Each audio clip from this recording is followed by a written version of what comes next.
우리 남성주 창단의 힘차고 아름다운 찬양을 감사드립니다.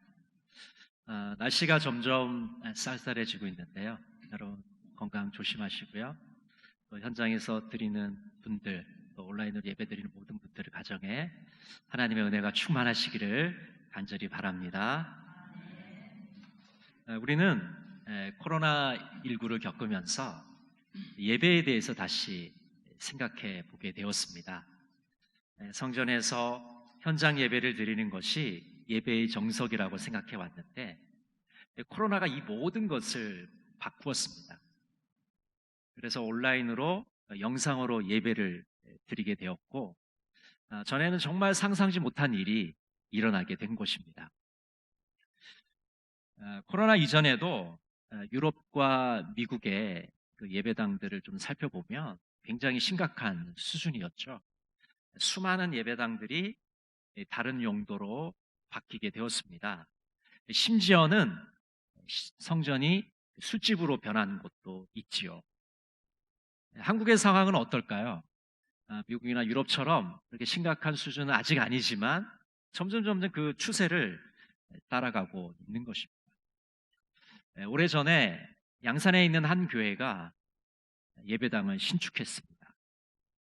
그런데 교인들이 그 물질을 감당하지 못해서 그 예배당은 경매에 넘어가게 되었고 그 예배당은 찜질방이 되었습니다.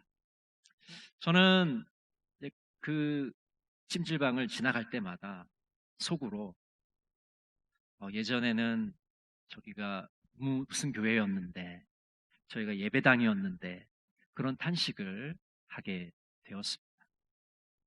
우리는 보통 성전을 건물로 인식합니다. 사실은 예배당을 말하는 것이죠. 성전의 본질과 핵심은 과연 무엇일까요? 성전의 본질은 하나님의 임재입니다.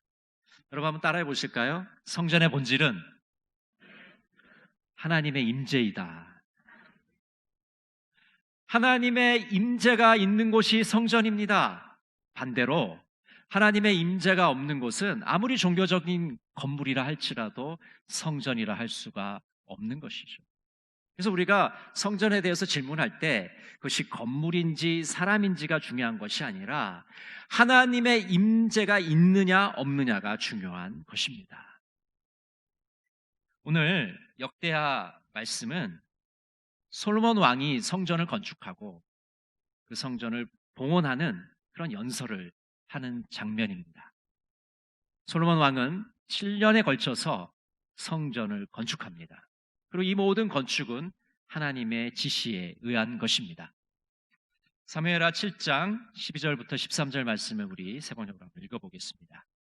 너의 생애가 다하여서 내가 너의 조상들과 함께 묻히면 내가 내 몸에서 나올 자식을 후계자로 세워서 그의 나라를 튼튼하게 하겠다. 바로 그가 나의 이름을 드러내려고 집을 지을 것이며 나는 그의 나라의 왕위를 영원토록 튼튼하게 하여 주겠다. 하나님께서 다윗과 맺으신 언약인데 솔로몬 왕이 그것을 실행에 옮기고 있는 것을 우리가 보게 됩니다. 솔로몬 왕은 성전을 봉헌하면서 백성들을 축복하고 있습니다. 동시에 이 모든 역사를 이루신 하나님을 높이고 있습니다. 하나님은 예루살렘과 다윗을 선택하셨습니다. 그리고 다윗에게 하신 말씀을 이루었습니다. 이것은 소위 소금 언약이라고 불리고 있습니다. 역대하 13장 5절 우리 같이 한번 읽어볼까요? 이스라엘 하나님 여호와께서 소금 언약으로 이스라엘 나라를 영원히 다윗과 그의 자손에게 주신 것을 너희가 알 것이 아니냐. 하나님과 다윗이 맺은 언약을 소금 언약이라고 부르는데 이 소금 언약으로 인해서 다윗 왕조가 시작이 됩니다. 그리고 다윗의 후손들이 대대로 이스라엘을 통치하게 되는 것이죠. 그리고 다윗의 아들인 솔로몬 왕이 성전을 건축하게 되었습니다. 오늘 본문은 두 가지 질문을 우리들에게 해주고 있습니다. 첫 번째 질문은 성전은 과연 무엇인가 하는 것이고요. 두 번째는 그 성전을 어떻게 세워갈 것인가에 대해서 질문하고 있습니다. 먼저 첫 번째 질문입니다. 성전은 과연 무엇인가? 먼저 솔로몬이 세운 성전을 먼저 그림을 좀 보면서 이야기를 하도록 하겠습니다. 불을 조금 앞에만 꺼주시고요. 자, 여러분이 보실 때 이 부분이 이제 솔로몬이 세운 이제 성전입니다. 굉장히 굉장하고 큰 성전이죠.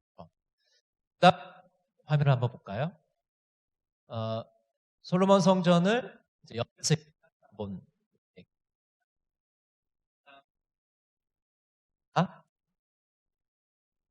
비교주. 솔로몬 성전은요, 크게 세 부분으로 이루어져 있는데요. 이렇게 바깥들이 있고 이렇게 들어가면 여기가 성소입니다. 그리고 더 들어가면 지성소가 나와요. 그래서 바깥들에는 이렇게 물두멍이 있고 바다라는 것이 있고요. 그 다음 번제단이 있습니다. 넘기지 마시고요. 앞에 그림. 네, 그래서 이렇게 바깥들에는 이렇게 물두멍과 바다와 번제단이 있고, 이제 성전을 이렇게 문을 들어가면 이제 성소가 나오죠. 성소에는 분향단과 진설병 상이 있습니다. 그 다음에 이제 더 들어가면 이제 성소, 지성소, 여기에는 이제 언약궤가 있습니다. 자, 넘겨서요. 성전을 옆에서 이렇게 자른 모습이고요. 밑에 그림은 위에서 본 모습입니다. 그래서 바깥들에는 이렇게 번제단과 바다가 있고, 들어가게 되면 성소, 그리고 분향단과 진설병 상이 있습니다. 그리고 이제 지성소에 들어가면 언약궤가 있는 거죠. 이렇게 세 부분으로 이루어져 있고요. 위에서 보면 바깥들, 성소, 지성소, 그리고 이 옆에는 이 다락방 같은 것들이 이렇게 쭉 이어져 있는 것을 보게 됩니다. 자, 그 다음 볼까요? 바깥들이 있죠. 올라가면 두 기둥이 있어요. 여러분, 우리 교회도 두 기둥이 있죠. 야긴과 보아스 이렇게 두 기둥이 있어요. 성전에 이렇게 야긴과 보아스라는 두 기둥이 있고요. 들어가면 이제 성소와 지성소로 구성되어 있습니다. 네, 여기까지 보겠습니다.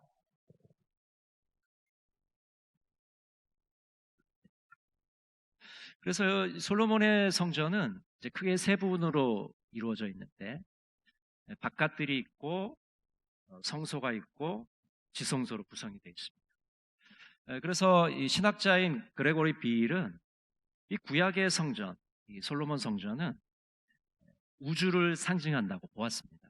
그래서 이 바깥들은 우리가 사는, 인간이 사는 그 세계를 상징한다고 보았어요. 그래서 우리가 발을 딛고 사는 땅이라든지 바다는 이 바깥들이 상징을 한다고 보았고요. 그 다음에 이제 성소는 우리 눈에 보이는 하늘 있죠. 비행기가 날아다니고 뭐 우주 인공위성이 떠다니고 있는 이런 하늘, 해달 별들이 있는 천체, 이런 것들을 이제 성소가 상징한다고 봤어요. 그리고 마지막으로 지성소에는 눈에 보이지 않는 하늘이죠. 하나님이 계신 곳, 그곳이 바로 이제 지성소가 상징한다고 보았습니다. 구약에서의 성전은 하나님의 지상 거주지입니다. 하나님의 영구적인 거처이고요, 거룩한 집입니다. 그래서 하나님은 이 성전에 그의 이름을 두신다고 말씀을 해주고 있지요. 그리고 하나님의 이름을 높이는 집이라고 말씀합니다. 그리고 아까 보셨듯이 성전에서는 하나님께 제사를 드리는 곳이었죠. 그런데 신약에서는 엄청난 변화가 나타납니다. 하나님의 임재가 성전에만 머물지 않는다고 보았어요. 그래서 신약에서는 그리스도와 그의 백성이 성전이라고 말씀하고 있습니다. 먼저 예수님이 성전이라고 말씀합니다. 우리 사도행전 4장 11절 같이 한번 볼까요? 이 예수는 너희 건축자들의 버린 돌로서 집 모퉁이의 머릿돌이 되었느니라. 베드로와 요한 사도가 유대인들에게 체포가 되어서 산헤드린 공의에 의해서 한 말입니다. 예수님이 어떤 분이냐? 모퉁이의 머릿돌이 되셨다. 유대인들은 건물이 성전인 줄 알았는데 사도들은 예수 그리스도가 새로운 성전이시라고 선포를 하고 있는 것이죠. 예수님만 성전이실 뿐 아니라 그의 백성들도 성전이라고 말씀합니다. 교회도 하나님의 성전이라고 말씀하고 있는 것이죠. 고린도전서 3장 16절을 새 번역으로 우리 함께 읽어보겠습니다. 여러분은 하나님의 성전이며 하나님의 성령이 여러분 안에 거하신다는 것을 알지 못합니까? 하나님의 백성들의 모임인 교회가 성전이라는 거예요. 여러분, 이 건물이 성전이 아니고 여러분이 바로 성전인 것이죠. 예수님이 성전이시고 교회가 하나님의 성전입니다. 하나님의 임재가 그리스도에게 교회에 나타나게 된 것입니다. 더 나아가서는 세상 끝날에는 어떤 일들이 벌어지냐면 온 땅과 하늘에 하나님의 임재가 충만하게 됩니다. 그래서 우리가 새하늘과 새 땅이라고 부르죠. 새하늘과 새 땅에 하나님의 임재가 가득하고 하나님의 영광이 나타나게 됩니다. 계시록 21장 1절 우리 같이 한번 보겠습니다. 또 내가 새하늘과 새 땅을 보니 처음 하늘과 처음 땅이 없어졌고 바다도 다시 있지 않더라.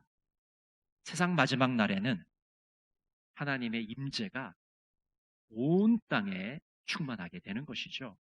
그리고 새 예루살렘에 하나님의 영광이 충만하게 됩니다. 계시록 21장 23절 같이 보겠습니다. 그 성은 해와 달에 비침이 쓸데없으니 이는 하나님의 영광이 비치고 어린 양이 그 등불이 되심이라. 여러분, 성전은 어떤 곳입니까? 구약 시대에는 하나님의 임재가 눈에 보이는 성전에 임한다고 보았습니다. 그러나 신약 시대에 이르러는 예수 그리스도와 그의 백성이 성전이라고 말씀하고 있는 것이죠. 그리고 종말의 때가 되면 하나님의 임재가 온 땅과 하늘에 가득 차게 된다고 말씀합니다. 새 예루살렘 성에 충만하게 된다고 말씀하고 있습니다. 여러분 한 분 한 분이 하나님의 성전이라는 것을 가슴에 깊이 새기시기를 간절히 바랍니다. 그렇다면 성전은 어떻게 세워져 갈까요? 먼저 교회가 하나님의 성전이 되도록 해야 합니다. 교회에 하나님의 영화로운 임재가 가득해야 됩니다. 교회에 하나님의 임재가 나타나야 되는 것이죠. 우리 예배드리는 이 예배 시간에 하나님의 임재가 나타나야 됩니다. 이곳이 성전일 수 있는 유일한 이유는 하나님의 임재가 있기 때문입니다. 예배를 드리면서 하나님을 만나야 됩니다. 마당만 밟고 가서는 아무런 의미가 없습니다. 목사님 눈도장이라도 찍어야지. 여러분 제 눈도장 찍어서 어디에 쓰겠습니까? 하나님의 눈도장을 찍어야 됩니다. 하나님을 만나고 하나님의 임재를 경험하고 하나님의 영광을 맛보아야 되는 것입니다. 그럴 때 비로소 이곳이 이 예배당이 성전이 될 수가 있는 것이죠. 온라인으로 예배 드리면서도 우리는 하나님의 임재를 경험해야 됩니다. 여러분 오랫동안 온라인 예배 드려보셨죠? 어떠셨어요? 처음에는 막 옷도 제대로 이렇게 갇혀있고 세수도 하고 양말도 신고 예배를 드립니다. 근데 이제 한 주 지나고 2주 지나고 뭐 한 달 지나고 2달 되면 이제 양말도 안 신고 막 세수도 안 하고 그냥 잠옷 입은 채로 그냥 앉아가지고 그냥 멍하게 이렇게. 온라인 예배에도 하나님의 임재를 우리가 경험해야 됩니다. 여러분 예배에만 하나님의 임재를 경험해야 됩니까? 아닙니다. 우리의 일상생활 속에서도 하나님의 임재를 경험해야 되는 것이죠. 하나님의 임재를 경험하기 위해서 끊임없이 하나님의 임재를 연습해야 됩니다. 로렌스 형제는 이런 말을 했습니다. 하나님의 임재 연습은 기독교적 온전함에 이르기 위한 가장 짧고도 쉬운 길이다. 그것은 기독교적 미덕의 한 양식이자 삶이며 죄의 부패를 막는 효과적인 방부제이다. 우리에게 용기와 선한 의지만 있다면 이 연습은 더 쉬워질 것이다. 예배를 드릴 뿐만 아니라 우리의 일상생활 속에서도 하나님의 임재를 끊임없이 우리는 체험해야 됩니다. 임재 연습을 통해서 하나님이 우리와 함께 계시고 우리와 동행하고 있음을 확신해야 되는 것이죠. 이렇게 하나님의 임재가 나타나고 하나님의 영광이 나타나게 되면 우리는 대제사장적인 축복을 누리게 됩니다. 구약의 대제사장들이 이스라엘 백성들에게 빌어줬던 그 축복을 우리가 받게 되는 것이죠. 민수기 6장 24절부터 27절 우리 같이 한번 보겠습니다. 여호와는 내게 복을 주시고 너를 지키시기를 원하며 여호와는 그의 얼굴을 내게 비추사 은혜 베푸시기를 원하며 여호와는 그 얼굴을 내게로 향하여 드사 평강 주시기를 원하노라 할지니라 하라. 그들은 이같이 내 이름으로 이스라엘 자손에게 축복할지니 내가 그들에게 복을 주리라. 하나님의 임재를 맛본다는 것은 하나님께서 우리를 밝은 얼굴로 대하신다는 겁니다. 우리에게 관심과 호의를 베푸시는 겁니다. 우리를 다정다감하게 대하시는 것이고 살갑게 대하신다는 것입니다. 이처럼 교회와 성도의 삶에서 하나님의 임재를 우리는 체험해야 합니다. 하나님의 임재를 체험한 자들은 하나님께서 주시는 복을 받게 되는 것입니다. 두 번째로 성전을 어떻게 세워가야 할까요? 교회에 하나님의 임재가 나타나야 되고, 두 번째로 이 온 세상에 하나님의 임재가 나타나야 됩니다. 교회에만 하나님의 임재가 나타나야 되는 것이 아닙니다. 이 세상에도 하나님의 임재가 충만해야 되는 것이죠. 시편 67편 1절부터 7절 말씀을 우리 천천히 한번 읽어보겠습니다. 하나님은 우리에게 은혜를 베푸사 복을 주시고 그의 얼굴빛을 우리에게 비추사 주의 도를 땅 위에 주의 구원을 모든 나라에게 알리소서. 하나님이여 민족들이 주를 찬송하게 하시며 모든 민족들이 주를 찬송하게 하소서. 온 백성은 기쁘고 즐겁게 노래할지니 주는 민족들을 공평히 심판하시며 땅 위의 나라들을 다스리실 것임이니이다. 하나님이여 민족들이 주를 찬송하게 하시며 모든 민족으로 주를 찬송하게 하소서. 땅이 그의 소산을 내어 주었으니 하나님 곧 우리 하나님이 우리에게 복을 주시리로다. 하나님이 우리에게 복을 주시리니 땅의 모든 끝이 하나님을 경외하리로다. 아멘. 온 우주를 다스리시는 창조주 하나님께서는 모든 민족과 열방에게 찬양받기에 합당하신 분이십니다. 우리 성도들만 하나님을 찬양하는 것이 아니라 세상 종말에는 모든 열방이 하나님을 찬양하는 것이 바로 하나님의 소원이며 하나님의 마음인 것입니다. 그렇기 때문에 우리 그리스도인들은 이방인들이 회개하고 돌아오도록 간절하게 기도해야 됩니다. 모든 민족과 열방이 구원의 백성이 되도록 전해야 하는 것입니다.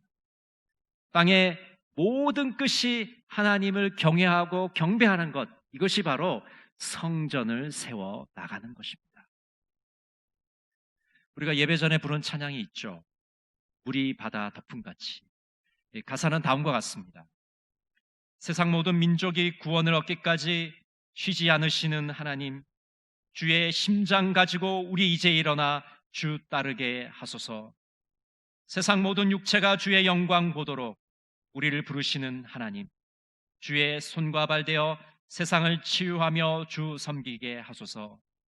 물이 바다 덮음같이 여호와의 영광을 인정하는 것이 온 세상 가득하리라. 물이 바다 덮음같이 물이 바다 덮음같이, 물이 바다 덮음같이. 여러분, 물이 바다를 덮는 것처럼 하나님의 임재가 온 세상에 가득 차 넘쳐야 됩니다.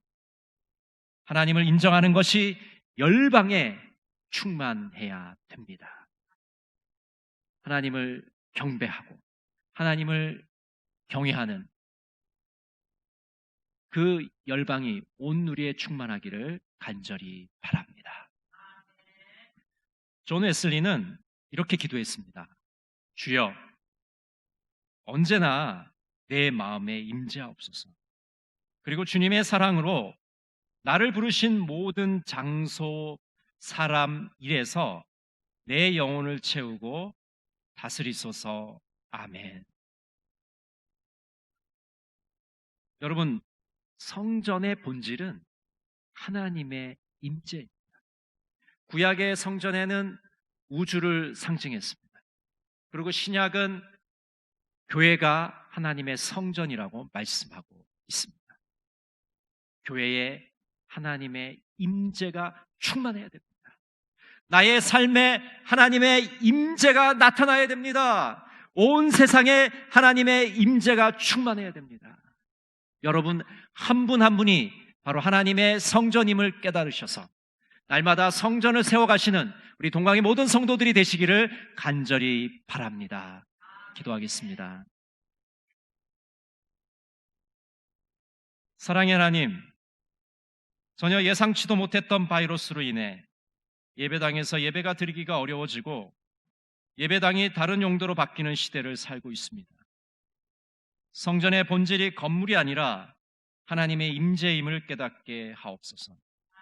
그리하여 우리 동광교회가 그리고 부산 지역이 더 나아가서 모든 열방이 하나님의 영광을 맛보게 하옵소서. 예수님의 이름으로 기도드립니다. 아멘.